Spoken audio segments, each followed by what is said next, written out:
Welcome back, SpongeBob fans! We know that the adventures of our favorite squared sponge hero are pretty original by themselves, but did you know that you can also find some references to other shows and to other media? Well, in case you didn't know, we're here to show you some of them, so get ready because here are some Easter eggs that you can find in SpongeBob SquarePants.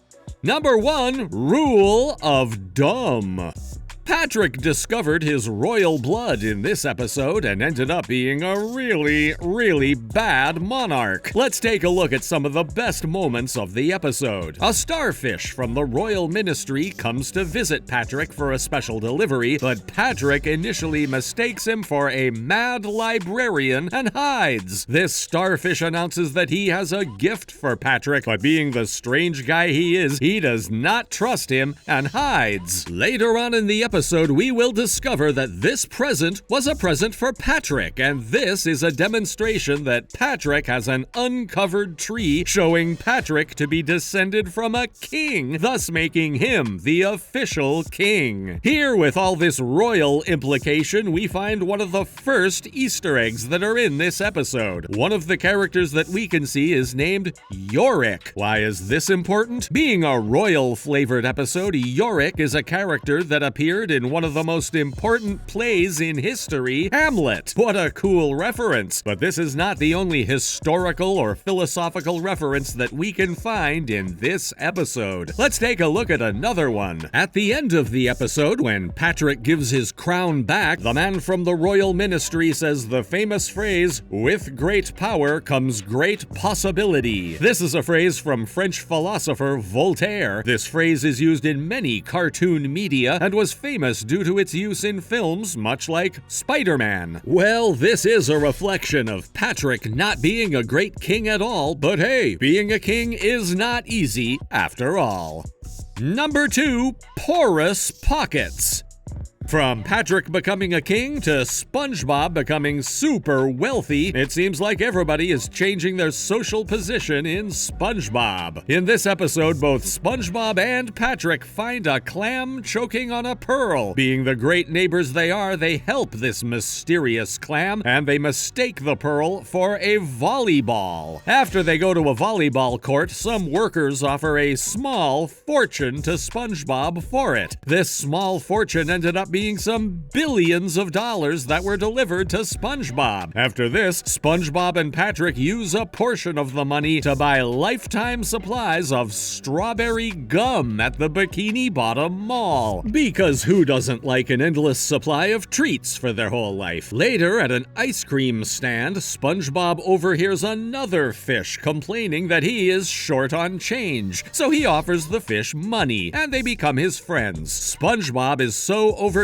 by fame that he forgets Patrick is his best friend, and he keeps giving money to his rich friends. Sadly, SpongeBob got blinded by the money and forgot who his best friend was. Pretty bad, SpongeBob. With all the themes of the episode reviewed, let's check out the cultural references we were able to find here. The episode itself is a parody of the parable of the prodigal son, in which the protagonist, reflected in the figure of SpongeBob, gains an increasingly large amount of wealth, but then they quickly lose it all and have to go back to their former life. This also is really bad since SpongeBob nearly lost his friendship with Patrick due to this. Like we said before, with great power or great wealth comes a great responsibility. Also, there is a moment in which the characters use a movement known as the slime lick maneuver. This is a reference to the famous Heimlich maneuver, which is used to help a choking person, or in this case, a choking animal. It's so funny.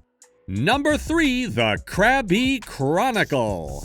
Did you know that the Krusty Krab had its own newspaper? Well, in this classic from Season 6, Mr. Krabs sends SpongeBob to write juicy stories for his newspaper. At the start of the episode, Mr. Krabs finds out that there have been no new customers, and he invested some money in putting an ad in the local newspaper about the Krusty Krab. Being as careful with his money as he is, he sees that people are buying a different newspaper called the Bottom Feeder. A buyer informs him that the newspaper in which he put his ad is no longer interesting and that the stories that they write are not true. Due to this, Mr. Krabs decides to make his own newspaper, and who would be a better writer to choose than SpongeBob himself, giving him newer responsibilities. We found some special moments in this episode, so let's look at them. During this episode, there is a board over the Krusty Krab sign that reads, "Over 8 bajillion served." This is a reference to the McDonald's signs, which read billions and billions served. For sure, Mr. Krabs has his business in a pretty good position, because he compares himself to real-life fast food giants like McDonald's. Also, we have one reference to an old SpongeBob episode, because the health inspector who shuts down the chum bucket is the same one who appears in the episode Nasty Patty, making him a funny returning character.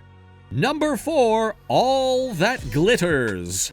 Poor SpongeBob, he broke his spatula on this one. During the start of this episode, SpongeBob is having an intense day at work in the Krusty Krab. Suddenly, one customer orders a monster Krabby Patty, and SpongeBob tries to flip it, resulting in his spatula breaking. This is pretty bad because without his trademark spatula, SpongeBob loses all his powers to be a great chef. Even if this looks like a pretty big drama to deal with, we found very interesting moments in this episode. In one moment of the episode, SpongeBob breaks the fourth wall, mentioning the episode this happens when suddenly another SpongeBob arises from the floor and says the phrase, "All that glitters isn't gold." Seems like SpongeBob has a big connection with his audience. Also, continuing with the episode, some theories say that the hand that delivers the monster Krabby Patty might belong to the show's animatic editor, Steve Downes. Such cool details we found in this one.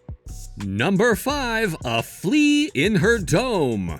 Everyone loves to come back to his roots, right? Well, in this episode, Sandy goes back to Texas and brings a flea back to her dome. This might sound funny, but bringing that flea to Bikini Bottom causes Sandy to scratch and bite her fur, much to Sandy's annoyance. Later on, we discover that this was due to the same flea who Sandy brought with herself after visiting a science convention, causing big trouble all around Bikini Bottom. But even if this flea was running rampant across Bikini Bottom, we found some really interesting details in this episode. Let's look at them. The scene in which SpongeBob and Patrick cry tears on each other is similar to a scene that we were able to see in the SpongeBob SquarePants movie, where the same thing happens to them after they miss the paddy wagon. Also, in the scene in which Squidward is power walking, the song he's listening to is a reference to a jazz song that you can find in a horror movie classic known as The Thing. It's so cool that scriptwriters and animators pay homage to some cult classics like this. Well, there you have it, SpongeBob fans. Here are some Easter eggs and references that you can find in SpongeBob SquarePants. If you like the video, please subscribe to our channel and tell us in the comments which one is your favorite Easter egg. Until the next one, goodbye!